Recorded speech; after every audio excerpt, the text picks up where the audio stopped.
Alright, so welcome to the third installment of Better Basics, where I go over the basics of card handling and technique, just made better in my opinion.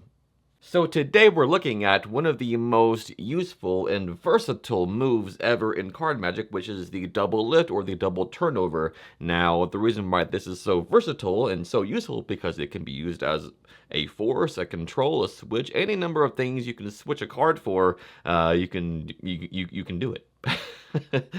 There are many different types of double lifts or turnovers, but the one I'm doing today and the one I'm teaching you today is sometimes called a hit double lift, or in this case, a simulated push-off double lift. So there is no get ready for this move, it just looks like you're turning a card over on top of the deck very naturally and very smoothly. Now if you follow all of my steps in this video, you'll be off and running doing this double lift in no time. Let's get into it.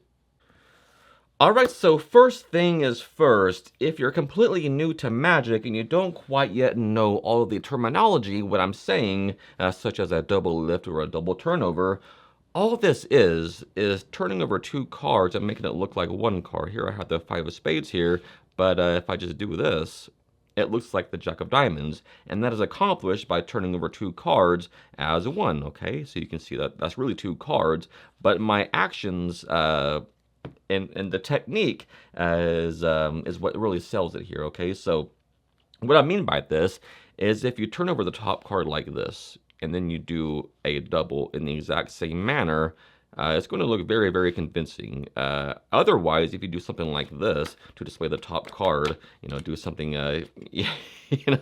things like this, and then all of a sudden you do this to show the top card, it's going to look kind of fishy, right? So always keep in mind, if you think you're going to be doing a double lift, always make just displaying the top card look exactly the same as your technique for your secret actions, right? So Erdnase calls this uniformity of action, which means, for instance, if you're doing like a second deal, you always want to make your just regular dealing look exactly the same as your second deals, okay? So always keep that in mind. Very, very important for card magic. So the technique itself on this double turnover is this. You want to get a purchase on two cards, okay? And you get that purchase with your index finger here. I usually get it in this middle knuckle, or this middle part of my finger here. All right, this middle part here, like this. Sometimes in the crease here. And it is just the same as riffling from the back and catching two cards. You often see people do it that way.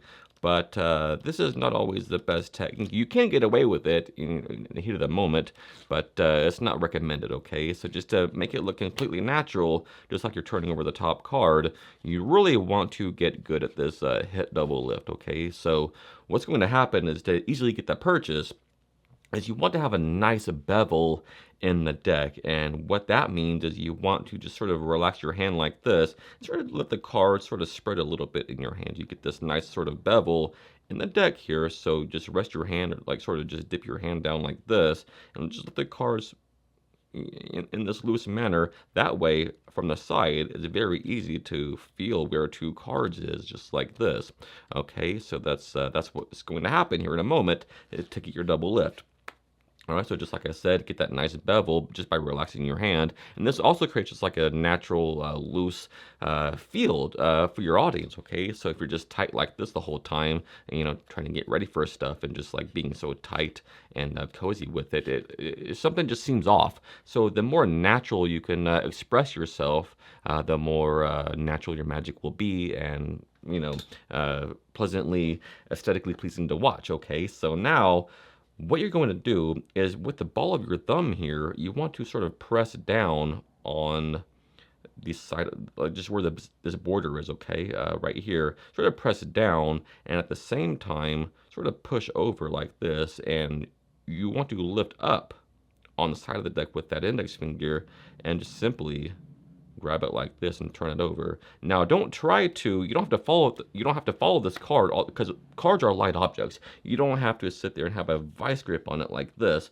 all the way through, because the moment you want to release it is about right here, okay? It'll just balance right there. They'll stay aligned, and just simply turn it over like this. You don't have to do stuff like this where you're like gripping it so tight, like a vice grip on it. Just hold it loosely. It's a card.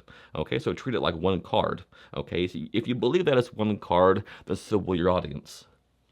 So once again, you have the deck in your dealer's position, all fingers on the side, finger in front, thumb on the other side. Now you get that bevel, sort of just relax your hand and sort of this spreading in motion will happen. The cards just dip down. Next, like I said, press down with your thumb here, like this on the extreme white border of the top card, and take your finger from the other side like this, and your thumb on top here, right about the middle of the top card here, and just get those two cards just by feel like this. All right, you can, with practice, it'll become a good feel. You'll know what two cards feels like. Okay, so as soon as you get that purchase on two cards, just simply sort of slide over like this on the deck and to where it sort of meets the other side, the other border, and just let it go. Okay, just like that. It's really that simple.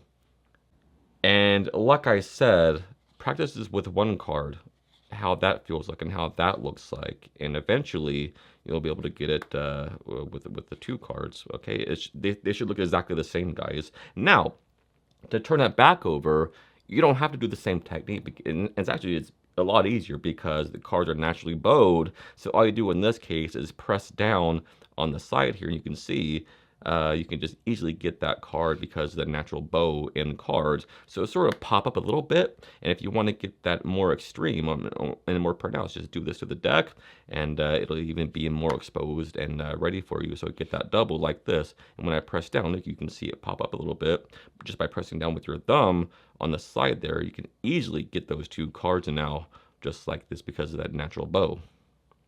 Now, sometimes I will sort of follow it through with my thumb like this, with the ball of my thumb, to really make it look like a simulated push-off. Sort of like, it's not really a push-off, but you're making it look like a push-off by, seeming like you're pushing it over with your thumb like this. So watch when I do the double lift. You can see how my thumb sort of pushes it, where it looks like it pushes it, but that's not what's happening at all.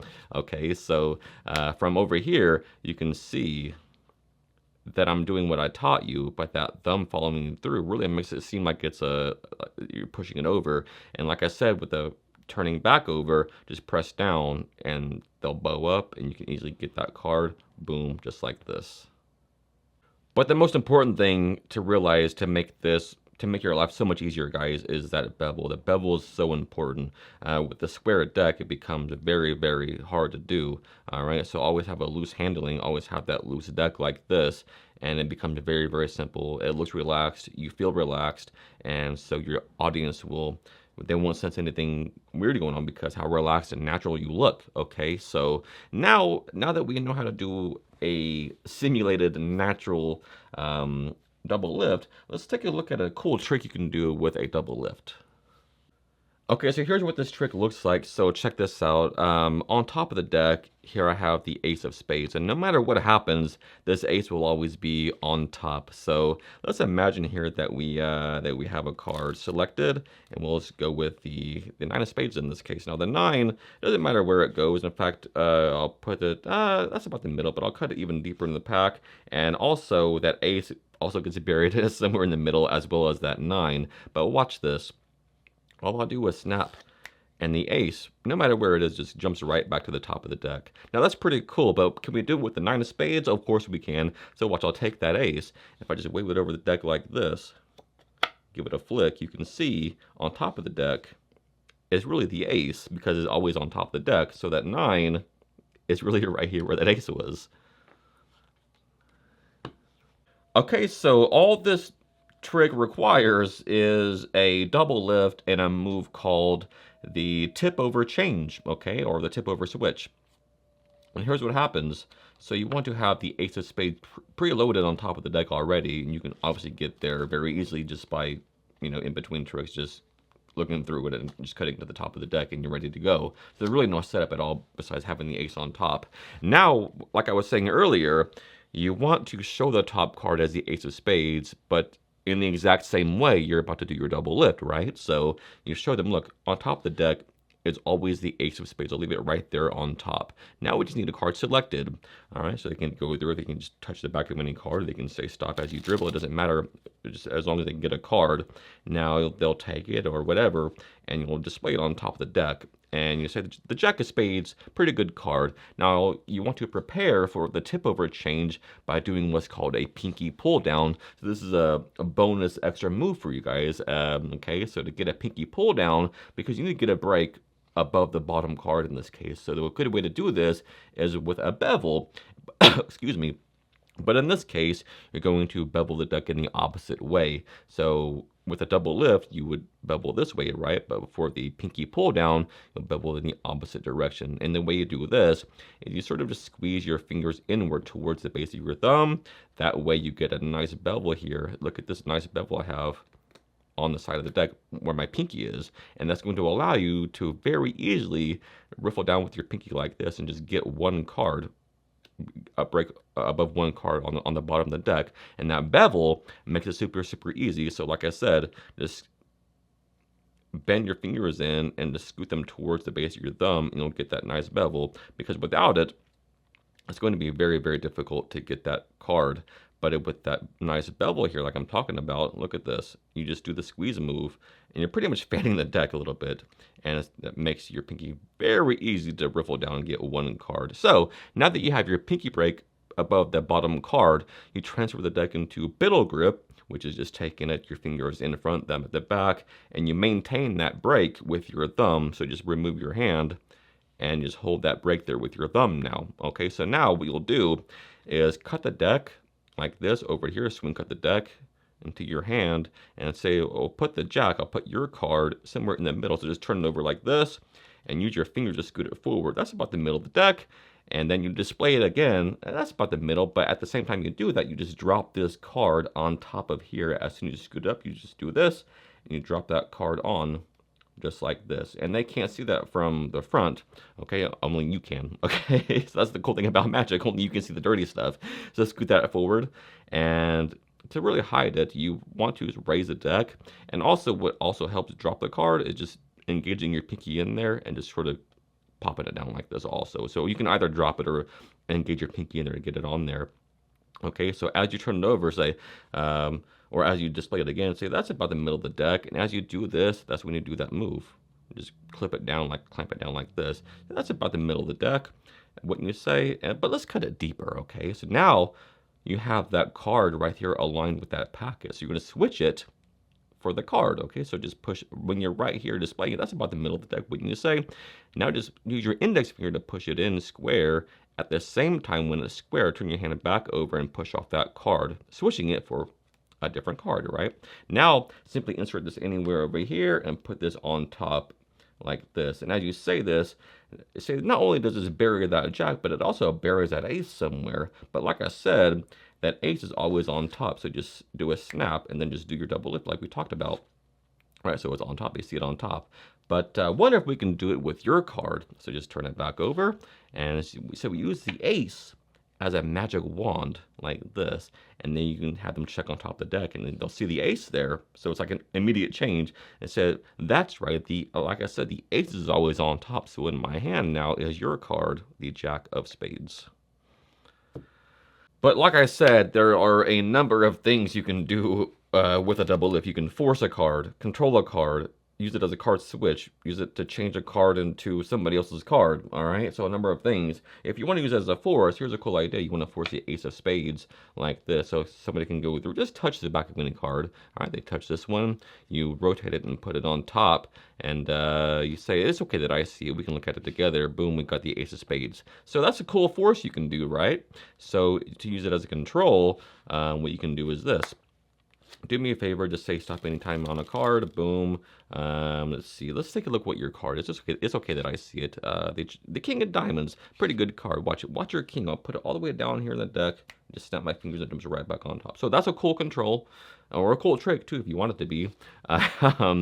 So, yeah, lots of things. Or you can use it as a trick. Okay, so maybe somebody picks here the 10 of spades here. They pop the 10 of spades on top of the deck here, and you cut it even deeper into the pack. like this, and you say, look, the top card, I don't know what it is. We'll use it.